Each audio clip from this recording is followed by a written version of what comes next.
meringkas hal yang memang bisa saya simpulkan dalam hal ini. Selebihnya nanti dirujuk kepada video yang akan diterjemah secara langsung. Bahwa yang pertama adalah Syekh mengatakan tentang wahdatul wujud. Beliau nggak menyampaikan siapa yang mengatakan ini itu, tapi adalah pendapat tentang wahdatul wujud merujuk kepada dua nas daripada Al-Quran, yaitu firman Allah, Qul huwallahu ahad, ya. Qul huwallahu ahad, huwa dalam hal ini itu adalah katakan wahai Muhammad, huwa itu Allah, ya. Itu jelas, jangan dibawa kepada pemahaman yang lain, ya. Mana ada pemahaman yang lebih baik daripada kata Nabi sendiri mengatakan Abdullah wa Rasuluh. Beliau itu adalah abdun daripada Allah, hamba Allah dan Rasulnya. Jadi huwa ini adalah kembali kepada Allah.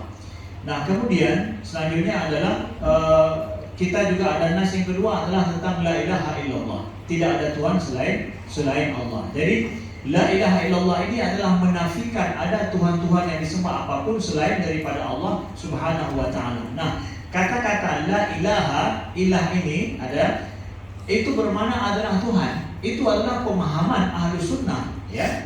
Bukan bermakna wujud mutlak, ya. Jadi pemahaman ilah itu adalah bukan wujud mutlak. Maka siapa yang mengatakan ilah di sini bermakna wujud mutlak, maka hendaklah dia membawa dalil. Sedangkan Ahlus Sunnah tidak mengatakan demikian. Siapa yang mengatakan tidak sesuai dengan Ahlus Sunnah, silakan dia membawa dalil, bukti. Apa buktinya tentang bahwa ilah itu dimanakan dengan wujud mutlak itu?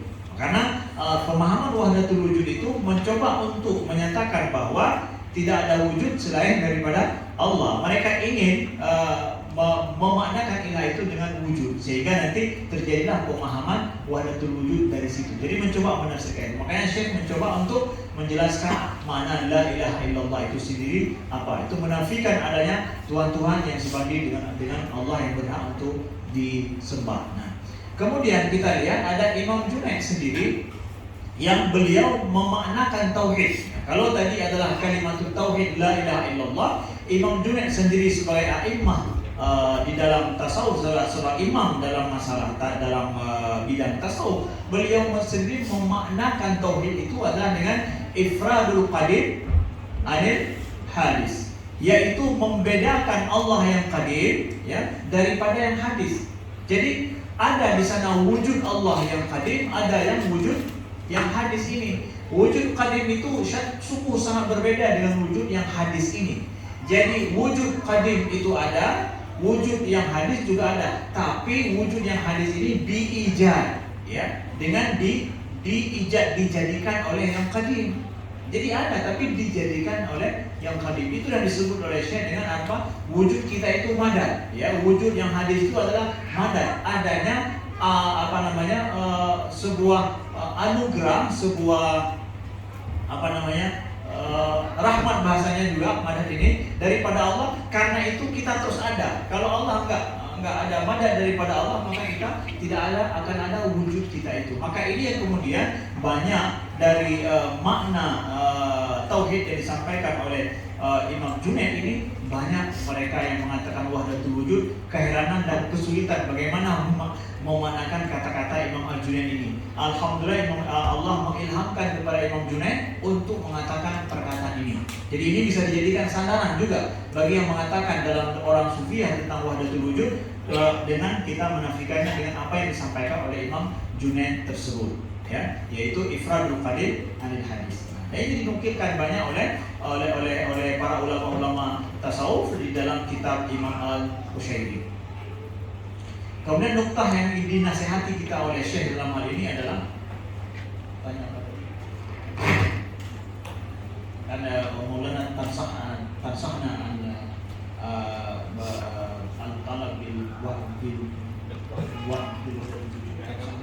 نقتصر أي واحد يعني يتبع أهل السنة ويقول بالوجود أنه عليه أن يلتزم بمذهب أهل السنة. إذا هو مال لوحدة الوجود فهو أمر خاص لا يفرضه على أهل السنة. خلينا نكون واضحين، أهل السنة هو المعتمد، من له رأي خاص وله خاص بينه وبين خاص بنفسه لا ينشرها على عامة الناس. Nah, jadi Syekh mengatakan apa yang kita sampaikan ini adalah pendapat mu'tamad daripada Ahlus Sunnah.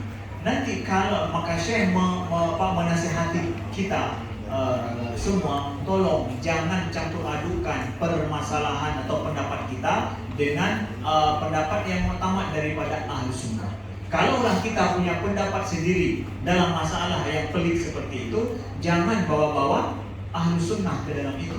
Jangan dicampur adukan dan kemudian jangan diajarkan atau disebarkan kepada orang lain. Jadi pisahkan mana yang merupakan pendapat yang muktamad daripada ahli sunnah dan mana lain adalah pendapat daripada pribadi kita atau pribadi seseorang. Syekh tidak mau menyampaikan nama-nama siapa gitu ya, yang berpendapat yang menurut beliau adalah itu pendapat pribadi, bukan bagian daripada ahli sunnah. Jadi Syekh menasihati kita dalam hal ini ya. Jadi selengkapnya boleh nanti dirujuk karena ini sensitif, jadi saya tidak khawatir salah dalam saya menerjemahkan. Selengkapnya boleh dirujuk kembali dalam video insyaallah. Tapi inilah mulakhas daripada yang disampaikan oleh Syekh tentang wahdatul wujud itu. Wallahu a'lam wa nisbatul ilmi ila